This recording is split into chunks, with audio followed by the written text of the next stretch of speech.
Hello, welcome back, my dear friends. Welcome to my channel, History Made Easy by Yogesh Sharma. I hope you are all guys are keeping in good shape.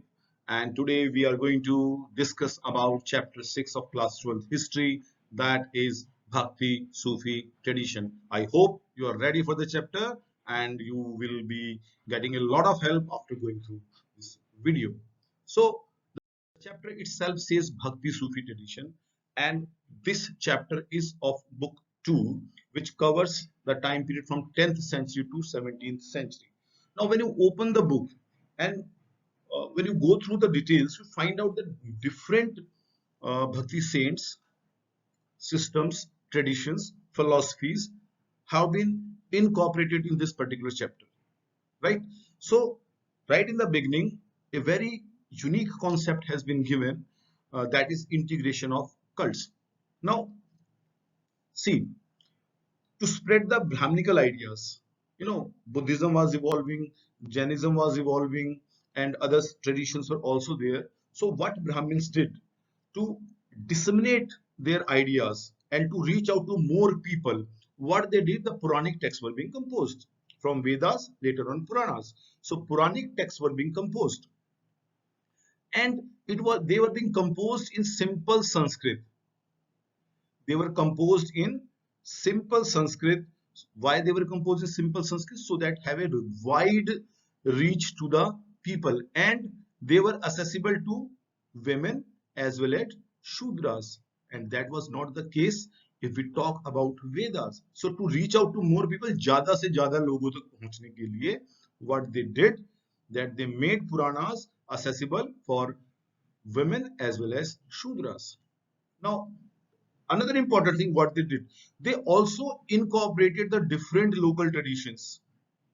जो अलग अलग social categories अलग अलग local tradition को follow कर रहे थे, उन्होंने उन ब्राह्मणास ने उन आइडियाज को भी अपने सिस्टम के अंदर इनकॉर्पोरेट कर लिया. तो very unique and best example picture which are being shown here. You know these pictures? Yes, Puri. So Puri, Odisha, where principal deity was identified as, अभी रथ यात्रा निकली थी, as Jagannath, form of Vishnu. Here the image is made of wood. Now in most of the cases what we find that the images are made of, or the sculptures are made of stone, but here it was being of made of wood and made by local tribals. इसका मतलब ये tradition local लोगों का था जिसको Brahminical system के अंदर incorporate कर लिया गया. Another important practice, that is worship of goddess in the form of a stone smeared with ochre. Ochre मतलब सिंदूर, गेरू, उससे उसको लगा के उन पत्थरों को भी वर्शिप किया जाता था. So all these practices came into the Brahminical system. Goddess Lakshmi को किससे एसोसिएट किया गया? विष्णु से. गॉडेस पार्वती को किससे एसोसिएट किया गया? With Lord Shiva. So this is the first topic, how Brahmanas were reworking on their practices and systems so that they can reach to masses. This is what has been covered through integration of cults. Moving forward, you must have, अगर मैं तांत्रिक tradition की बात करता हूं तो आप सब कहेंगे yes we are aware about the तांत्रिक सिस्टम, बट तांत्रिक सिस्टम्स सिर्फ वो नहीं है जो हमने टीवी के अंदर देखा है या जो हम न्यूज़पेपर्स के अंदर पढ़ते हैं. Tantric tradition was something different. Now tantric tradition was one of the early systems, early tradition which broke the caste boundaries. Tantric tradition was one of the earliest system which allowed women to come and practice, and they were influenced by, again you see, by which religions, by which traditions? Shaivism and Buddhism. Shaivism, you all know, followers of Lord Shiva. Buddhism, followers of Lord Buddha. Now what was changing? If you talk about Vedic god, what Vedic god we have? Agni, Indra, Soma, all those related to nature, right? Later on अगर हम Puranic tradition की बात करते हैं तो हम किसकी catch लेते हैं? शिवा और विष्णु की, right? So these people, they talked beyond Vedic system, right? They defied the authorities of Veda, they ignored the authority of Veda, and their chosen deity जो भी उनके चूजन डीटी होते थे, चाहे वो शिव हो चाहे वो विष्णु हो, they were being supreme. Singing and chanting or devotional, this was the most important aspect of all the bhakti traditions. Singing and chanting or devotional composition. So a little bit touch has been provided about tantric tradition, right? I hope these two questions are clear. मैंने दो pictures भी use की हैं जिसके through आप थोड़ा सा अपना mind wake up कर सकते हैं when we talk about question number 1 and question number 2. Let's move forward. Great, very good information is being provided. अगर हम भक्ति ट्रेडिशन की बात करते हैं तो सगुना, you all are aware about saguna and nirguna. Name itself suggests with attributes, in form, Shiva Vishnu और उनकी इनकारनेशंस की हम वर्शिप करते हैं, that is Saguna bhakti. Nirguna bhakti says abstract form of God, God is there but we, उसका कोई शेप साइज फिगरिन नहीं है. God is there, the supreme power is there but without any shape size kind. So that is about Nirguna bhakti. Now you decide which type of bhakt you are, saguna bhakt or the nirguna bhakt. We both are, we all are bhakts, we follow one system or another tradition, but saguna with attributes, nirguna without attributes. Come on, shabash. अगर हम एक image की worship करते हैं, एक sculpture की worship करते हैं, तो it means we are talking about Saguna bhakti. हम कहते हैं भगवान निराकार है, वी टॉक अबाउट निर्गुणा भक्ति.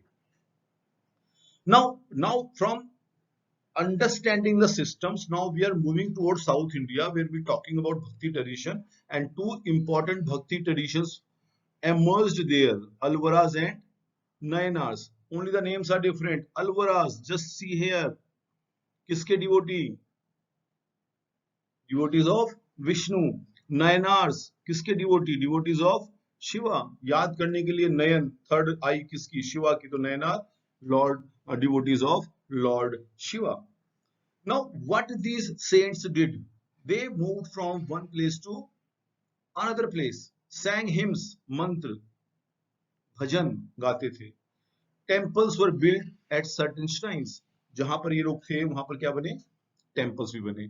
Now, another important thing, अगर हमने तांत्रिक ट्रेडिशन की बात भी की तो यहाँ भी हम क्या देखते हैं? They defied caste system. They raised questions on authority of Veda. They raised questions on dominance of Brahmanas. They wrote their own literature, which is being known as Naila Nira Divya Prabandhanam. You can see here on the screen. Just a second. Yes, right here. This is Naila Nira Divya Prabandhanam. This is also known as Tamil Veda. Right. So many work were being done in this particular area, that is Alvaras as well as Nayanars.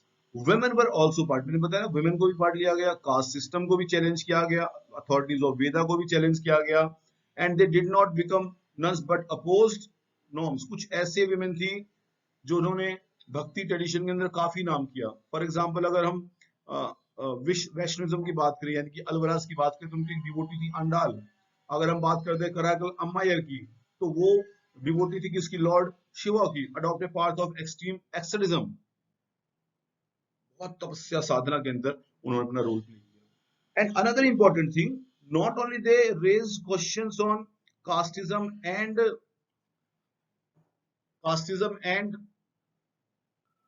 and participation of women, but they also opposed Jainism and Buddhism. Now there is a catch. Why they opposed Jainism and Buddhism? Why? Because of royal patronage. देखिए, जो भी भक्ति tradition थे, अपने temples बनाने होते थे, बहुत सारी और एक्टिविटीज करनी होती थी, उसके लिए what was required?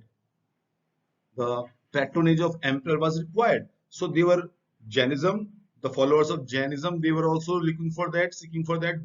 The followers of Buddhism, they were also seeking that. Same with Bhakti tradition in South India. So what? Because to get more royal patronage, they opposed Jainism and Buddhism. There we need to understand. Now, many beautiful Shiva temples we can see in South India.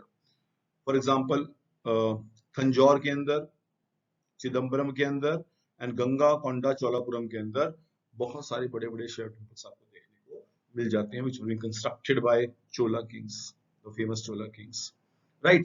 Even the metal images of Nayanar saints were put into temples.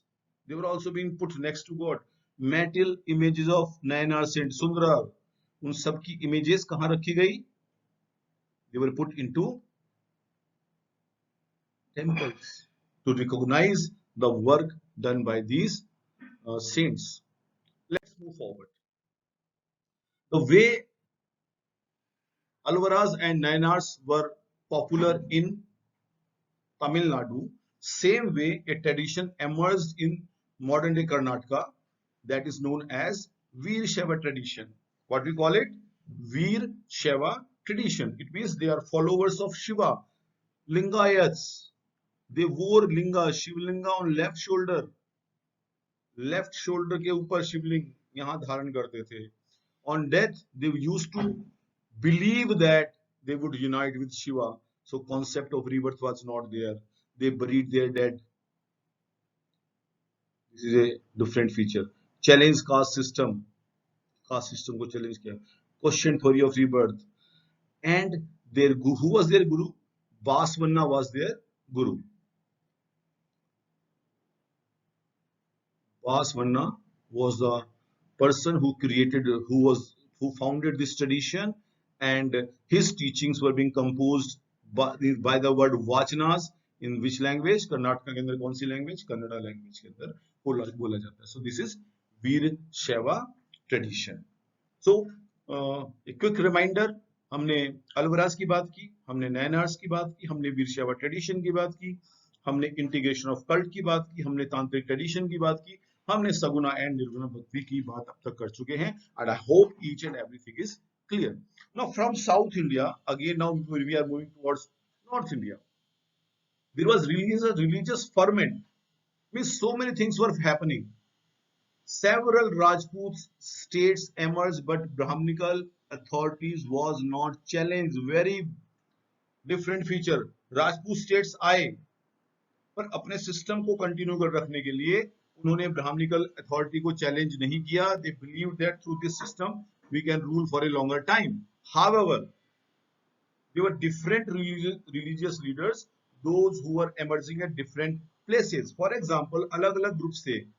Nath Jogi Siddha, they questioned authority of the Veda.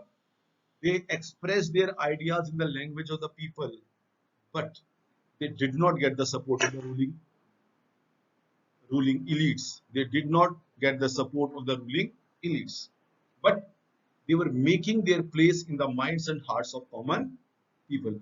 आम लोगों के दिलों में अपनी जगह बनाने में कामयाब रहे और इनके फॉलोअर्स काफी भारी संख्या में भी थे. Let's move forward. Now, this was the time when different rulers were coming to India. This was the time when different rulers, yes, I'm talking about the Muslim rulers.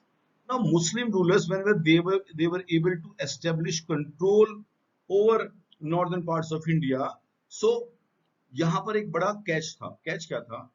That life of a Muslim is being guided by Sharia, and Muslim rulers were guided by ulmas. Now, who were ulmas? Ulmas were the religious scholars, those who were aware about the ideas and practices of Islam. So what they wanted, that rulers should rule as per Sharia, but there was a non-Muslim population in significant number. And what we call non-Muslim population, they are being termed as Jimmi, the protected. So the rulers had a flexible policy. Means they wanted people to, non-Muslim people, to pay tax, and the form of tax was jizya. All non-Muslim population paid tax, jizya. अगर आप जिजिया दे रहे हैं तो you can remain in the empire. So that thing was being done. Flexible policy में क्या किया गया कि land grants दी गई और tax exemption दिए गए those who were loyal to the rulers. Land grants and tax Exemptions, those who were loyal to the rulers. Moving forward, यहाँ हम जब मुस्लिम रूलर्स की बात कर रहे हैं तो वहाँ उनकी प्रैक्टिसेस की बात भी करते हैं. Practices of Islam, what they do, they believe in one God Allah, Prophet Muhammad as his messenger, 5 time prayers, namaz in a day, giving alms, fasting in the month of Ramadan, and pilgrimage to Makkah once in a life. These were the basic belief system on which Muslims believed. Now, these were the few common things which all Muslims did, but there were some diversities in the practices. For example, Khoja. There is a word Khoja. Muslims developed new mode of communication, devotional poems in Punjabi, Multani, etc. Arab Muslim traders adopted Malayalam and local customs. खोजा पंजाबी और मुल्तानी में आ गए. अरब Muslims ने मलयालम और local customs को follow करना शुरू कर दिया गया. This variation we can even see in the construction of mosque. We found a shikhara like roof in Kerala mosque. In Bangladesh mosque was built from bricks, otherwise we generally see mosques are being built in stones. In Jammu and Kashmir it was built of wood. So these were regional variations, but there were some common features of mosque. For example, orientation towards Makkah, direction का पता चल जाता है. Placement of mihrab and minbar, ये common elements होते हैं. अगर आप एक मॉस्क को देखो, मिनबार वो स्टेयर केस होता है जहां तक मेहराब तक पहुंचकर जहां से मौलवी अनाउंस करता है कि प्रेयर टाइम्स है. तो ये स्ट्रक्चर और ओरिएंटेशन टुवर्ड्स मक्का ये कॉमन मिलता है सारी मॉस्क के अंदर. Let's move forward. So Hindu and Muslim terms did not gain currency for a long time. अधिकतर लोगों को उनकी भाषा के हिसाब से जाना जाता था, the language which they used to speak. For example, if you are from Turkey you will be Turkusha. Tajikistan Tajakiya. Greeks को यमनास बोला गया. धीरे धीरे पहले एक टर्म यूज होती थी बेटा जो इंडियन सिस्टम और संस्कृत लैंग्वेज को फॉलो नहीं करते थे, उनको क्या बोला जाता था? Mlechchha. Means those who did not form of caste society और ऐसी लैंग्वेज बोलते थे जो संस्कृत से ओरिजिन नहीं थी. और हम कई बार यहां से मानते कि यहां से may be the word Muslim might have emerged. Okay. Another new happening with the coming of Muslim rulers was happening, that was coming of Sufism. Coming of Sufism. And I have used a picture here. From this picture you can easily understand the philosophy and ideas of Sufis. This is a picture of a khanqa which has been shown here. Okay, so religious minded people, it means they all believed in Islam. They turned to asceticism and mysticism to protest against growing materialism in the Caliphate system. So इसका मतलब है इस्लाम के अंदर ही थे, but जो खलीफा थे उनके अंदर जो ग्रोइंग मटेरियलिज्म आ गया था ये उसके खिलाफ थे. वो कहते थे अल्लाह ने जो रास्ता दिखाया है ये खलीफा उसके खिलाफ जा रहे हैं. Again they were critical of the dogmatic definition and scholastic methods of interpretation of Quran and Sunnah. It should not be scholastic, it should be from heart. What do you feel about Allah? That is important, not that is being that has been described in a very academic way, scholastic way. They did not go by the scholastic methods of interpretation of Quran and Sharia. They wanted salvation. How you can get the mukti? Through intense devotion and love for Allah. Intense devotion and love. What they used to say, that Prophet Muhammad being was the perfect human being. They described Prophet Muhammad as the perfect human being. So this idea of Sufism was coming to India. Now what they did, they began to organize communities around the hospice or khanqahs controlled by a sheikh. Suppose there is a structure, building, वहां पर लोग रहने शुरू हो गए और उसके ऊपर हेड कौन होता था? The head was sheikh. तो उसके पास उनके डिसाइपल्स आते थे, डिसाइपल्स तो आएंगे जो उनके शिष्य थे, प्लस वो अपना एक सक्सेसर अपॉइंट करते थे।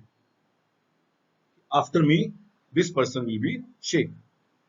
नाउ सिलसिला means a chain showing link between master and disciple. Silsila means a chain, a link between master and disciple. And this is an unbroken genealogy to Prophet Muhammad. Prophet Muhammad, Sheikh, disciples. Through this channel, spiritual powers were transmitted. When Sheikh died, after the death of Sheikh, his tomb shrine means dargah. अब दरगाह समझिए आप क्या होती है? Tomb shrine of Sheikh became center of devotion for his followers. तो जो भी disciples होते थे उस शेख के, वो वहां पर आने लगे, और जब उसकी डेथ एनिवर्सरी पर वहां पर आते थे तो वहां क्या लगने लगे? उर्स, ठीक है, या कोई और फंक्शन होता था, लोग वहां पर आते थे। और प्रैक्टिस ऑफ जियारत, जब वो वहां पर जाते थे दरगाह पे, तो that was being known as जियारत to get the blessings from Allah, right? Now, Sufis are also being described in two parts. One are Besharia and second are Basharia. Here you can see Besharia. So, ऐसे लोग जो rituals को नहीं मानते थे, they were being termed as Besharia. And those who go by Sharia, they were being known as Basharia. The Kalans, the Madaris, the Malangs, they were being described as Beshariyas, and like Chishtis, they were being described as Bashariya. Right? I hope the things are clear to you. So this was about Beshariya and Bashariya. Let's move further. Let's talk about the life in a Chishti Khanqua. So you can see an image has been used by me to show the life in a Chishti Khanqua. This image would help you in understanding, getting an idea about that. So Khanqwas were center of social life. यहाँ शेख रहता था, ठीक है, यहाँ पे बहुत सारे छोटे स्मॉल रूम्स और उसके ऊपर एक big hall, and big hall के अंदर द शेख, जो बिग हॉल के ऊपर there was a small room जिसके अंदर शेख रहता था। बिग हॉल जहां पर नेटिव्स, मेट्स, विजिटर्स आकर प्रे करते थे, ठीक है, और वहीं पे उस स्मॉल रूम के अंदर ही शेख जो था विजिटर्स के साथ मिलते थे। And there was an open kitchen, people from all walks of life, may be soldiers, maybe artisans, maybe traders, maybe some other people. The Khanqua was open for all. And there are few practices that were being followed there, like bowing before the sheikh, shaving head of initiates, offering water to visitors, yogi exercises. These were the few things that were being done there. And how to worship Allah, how to worship God. So they derived certain thing, that is Ziyarat and Qawwali. Now what is Ziyarat? Ziyarat was for at tomb shrines. No, on tomb shrines, सूफी saint की जो Tom shrines होती थी वहां पर लोग जाते थे। ये प्रैक्टिस मुस्लिम वर्ल्ड में काफी पॉपुलर हो गई थी। Khwaja Moinuddin Chishti was visited by Mohammad bin Tughlaq. Akbar 14 बार गए for get the blessings, fulfilment of vows and birth of son. और अकबर ने वहां एक बहुत बड़ा डे गिफ्ट किया ताकि विजिटर्स के लिए वहां पर खाना बन सके। So this shows that how ziyarat was important. Qawwali, that was being performed by specially trained qawwals, mystical chants was being done, and there were two things, zikr and sama. Zikr is the repetition of divine name, and sama is the audition, how that was being done in that particular area. So zikr and sama, they were the part of the devotions. Which language did the language which is being used by the Sufis?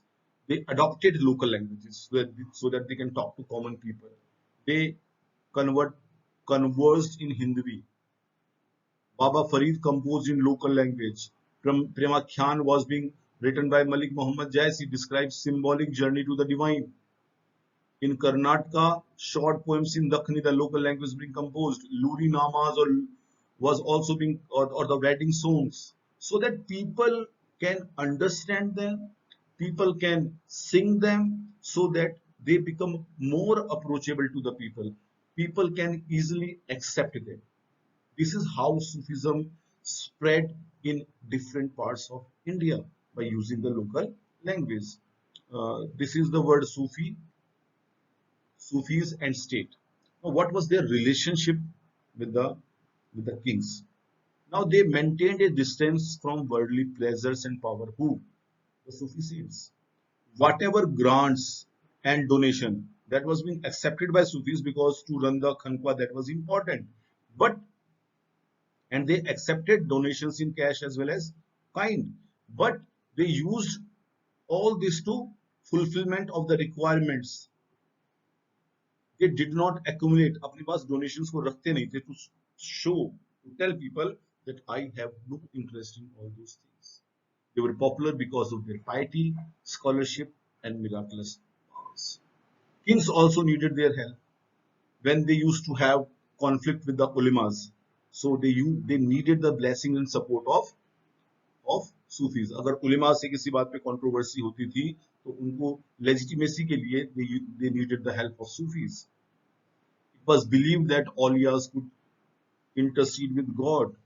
भगवान से intercede कर सकते हैं. So king always wanted their tombs to in the vicinity of Sufi shrines, कि उनकी भी जो grave बने, उनकी जो टॉम बने, वो पास में हो सूफी सेंट्स के. कई बार कॉन्फ्लिक्ट भी होता था रूलर्स में और सूफी सेंट्स में. That was about performing certain kinds of rituals, kissing of the feet, and the high sounding titles. कुछ बातों को लेके कॉन्फ्लिक्ट भी होता था, but generally the relationship was good, the king as well as the saints. Now we'll talk about Kabir. We are talking about Bhakti tradition, and without Kabir, Bhakti tradition study is not complete. So Kabir, we all know he was illiterate, he cannot write and read, but his verses have been compiled in three distinct traditions: Kabir Panthi in Varanasi, Kabir Granthavali, Dadu Panth. So these are अलग-अलग जगहों पर इसको compose किया गया, बना के रखा गया. Now आदि ग्रंथ साहिब के अंदर भी उनकी पोम्स हैं. Nirguna poets Uladvansi. Now what was their khas baat? Uladvansi, upside down saying. He's saying something, but the meaning is different. So that is known as Uladvansi. And he was a Nirguna poet, abstract form of God. He talked about concept of ultimate reality. He's the final truth. Describe Allah, Khuda, Hazrat Pir. अलग अलग नामों से आप उनको जानते हैं. उन्होंने वेदांतिक tradition को भी यूज किया. फॉर एग्जांपल अगर आप अलग अनसीन की बात करते हैं, निराकार की बात करते हैं, ब्राह्मण्स की बात करते हैं, आत्मन की बात करते हैं, तो they all are part of Vedantic tradition. अगर आप यौगिक ट्रेडिशन की बात करें तो वहां से उन्होंने शब्द और शून्य को लिया. इसका मतलब उनके जो आइडियाज थे वो अलग अलग जगह से उनको मिले. He attacked Hindu polytheism and idol worship. He attacked Hindu polytheism, means भगवान इतने सारे जो हम भगवानों को मानते हैं उन्होंने उसको अटैक किया. आइडल वर्शिप का भी उन्होंने अपोज किया. He supported Sufi concept of जिक्र प्लस इश्क एंड हिंदू प्रैक्टिस ऑफ नाम सिमरन. So these were few things that was being done by Kabir. Now we don't know that all poems may belong to Kabir or may not. Kabir is a source of inspiration for all of us because he questioned religious and social institutions. His legacy is claimed by various groups. He was born in a Hindu, it is believed that he was born in a Hindu family and raised by a Muslim weaver family, and Ramananda was his guru. So this was all about Kabir ji. आप देखेंगे कि आज भी कबीर की legacy है कि even so many stamps have been being released by different governments, and his followers you can find out in different parts of India, especially in Varanasi and in Rajasthan. So that is the legacy of Kabir, that he still, his poems, his ideas, his saying, his philosophy is still prevalent and is there in the masses of India. Now another important Bhakti saint is Guru Nanak. He gave the concept of Rab. The message of Guru Nanak in his hymns and teachings is that he is a Nirguna Bhakti saint, that he believed in abstract form of God. He rejected sacrifices, ritual baths, image worship. All these things were being discouraged and rejected by Baba Guru Nanak. Absolute Rab had no gender or form. He proposed a simple way of to connect to the divine by remembering and repeating the divine names. आपको भगवान का बार बार नाम लेना है. That is a very simple way. आप जितना रब को याद करोगे, रब उतना आपके पास रहेगा. He expressed his ideas through hymns को क्या बोला जाता है? शब्द. That's why in Gurdwara you must have heard about शब्द कीर्तन. Baba Guru Nanak organise his followers. अब उनके फॉलोअर्स थे, उन्होंने अपने फॉलोअर्स को एक कम्युनिटी में ऑर्गेनाइज किया जिसको बोला जाता है संगत. He appointed Angad to succeed him as the preceptor. उनके बाद कौन? Angad. Baba did not wish to establish a new religion, but the fifth preceptor. Just a second.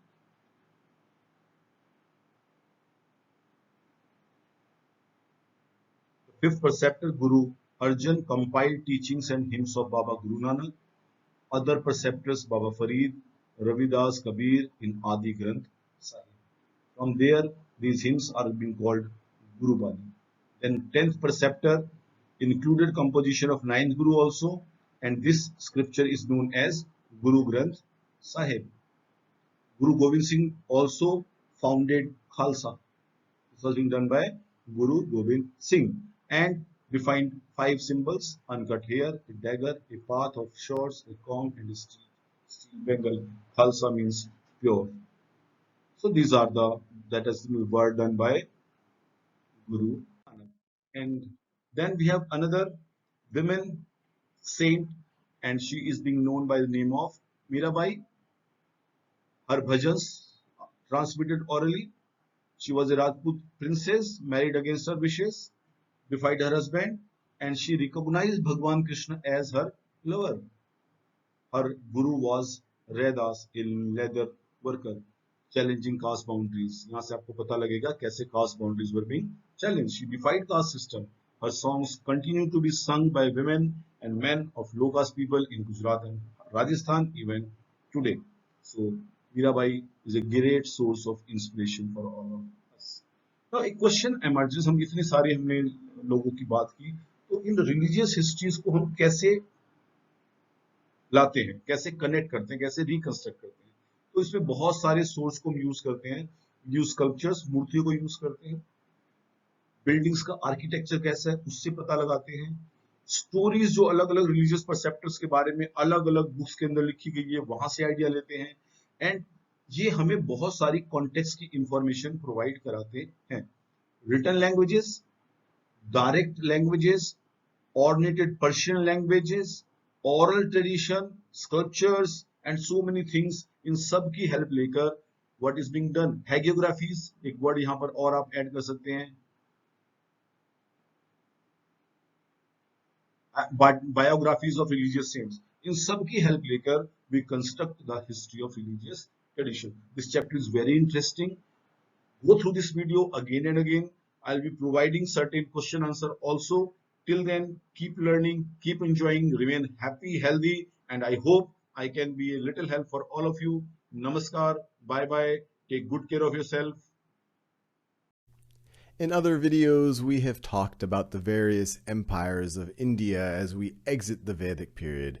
We talk about the Maurya Empire, famous for the ruler Ashoka, who converts and then spreads Buddhism. As we get into the Common Era, we've talked about the Gupta Empire that once again unifies much of India and is considered a golden age in India's history. But after the fall of the Gupta Empire, India fragments, and you could roughly consider this to be the Indian medieval period. This is what India looks like in the year 1000, where you have multiple Hindu kingdoms. Now, as we get into the second millennium of the Common Era, you start to have significant Muslim influence. At first in the northwest, but as we get into the late 12th and early 13th century, you have the establishment of the Delhi Sultanate. And once again, North India is now unified under Muslim rule, which will continue for some time under both the Delhi Sultanate and the Mughal Empire until the British show up, and then eventually in 1947, India becomes an independent country. But as much transformation as there is depicted in this map in terms of various empires and rulers, you also see a transformation in the nature of Hinduism. In other videos, we have talked about the Vedas, composed over 3,000 years ago, and the subset that is focused on the metaphysical, on the spiritual, known as the Upanishads. And this is an excerpt from the Isha Upanishad, which is considered one of the most important, that emphasizes this notion of our inner self, capitalized with an S, Atma or Atman, and how it is of the same substance as this formless, nameless, ultimate reality, sometimes referred to as Brahman. The wise man who realizes all beings is not distinct from his own self, Atman, and his own self as the self of all beings, does not by virtue of that perception hate anyone. What delusion, what sorrow can there be for that wise man who realizes the unity of all existence by perceiving all beings as his own self? And so you have this very abstract idea. Some folks would call it monistic. All is one. Your true self is of the same substance as my true self, which is of the same substance and is the same thing as the ultimate reality. But the Vedas also focus on rituals, and there are also gods in the Vedas. In particular, some of the gods that are mentioned most frequently. You have Indra, who is the god of lightning and the god of storms, also referred to in the Vedas as the king of gods. You have Agni, the god of fire. It comes from the same root word as ignite. You have Varuna, the god of water. But a question, how do we bridge that to the gods and the practices of modern Hinduism? As we've talked about in other videos on Hindu deities, most Hindus today view themselves as devotees of Shiva or devotees of Vishnu. And even though Vishnu is mentioned in the Vedas, he is by no means the focus. Modern Hindu practice is really focused on devotion to Shiva and or Vishnu, or aspects of them, or incarnations of them, for example, Rama or Krishna. So how did Hinduism evolve in this way? And the answer is the Bhakti movement. And the word bhakti can be translated as devotion or devotional love. And it is believed to have come out of South India in the 7th century. Some people would call it a reform of Hinduism that up until that point focused on the somewhat arcane rituals of the Vedas. And the Bhakti movement provided an alternate path, a path of devotion. Through devotion, through a deity, one can achieve that moksha. So some people would consider it a reform movement. Some people would say it was always there. Some historians think that it might have even been in reaction to Muslim influence, where there was this devotion or this surrender to a notion of God. Some historians think that it co-developed with Sufi Islam, which is all about devotional love for God. But needless to say, as we go through the Indian Middle Ages, the Bhakti movement gains more and more momentum and is really the defining movement for Hinduism today. And just to get an appreciation for some Bhakti text, here is an excerpt from the Bhagavad Gita, which is considered by many modern Hindus to be one of their most central scriptures. It was likely written over 2,000 years ago and really came into its final form during the Gupta Empire. But the Gita is considered one of the central Bhakti texts. And even though the Gita does focus a lot on notions of realizing the self and the ultimate reality and the importance of meditation, it also makes clear that there's a path to self-realization through love, through devotion. This is Krishna, the 8th incarnation of Vishnu, talking to the archer Arjun as he goes into battle. It's a bit of a repudiation of what at the time in medieval India was becoming a more and more rigid caste structure. I look upon all creatures equally. None are less dear to me and none more dear. And it is also very inclusive. It is not saying that one needs to only worship Vishnu or only worship Shiva. Those who worship other gods with faith and devotion also worship me. Not a fixation on being absolutely true to all of the rituals in the Vedas. Whatever I am offered in devotion with a pure heart, even if it's a leaf, a flower, a fruit, or water, I accept with joy. With that, I'll leave you with a bhajan. A big part of the bhakti movement, of this notion of devotional love to God, is singing.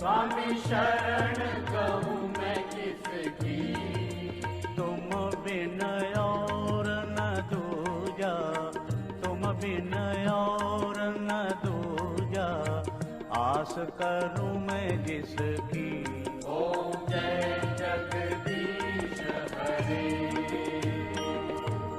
तुम पूर्ण परमात्मा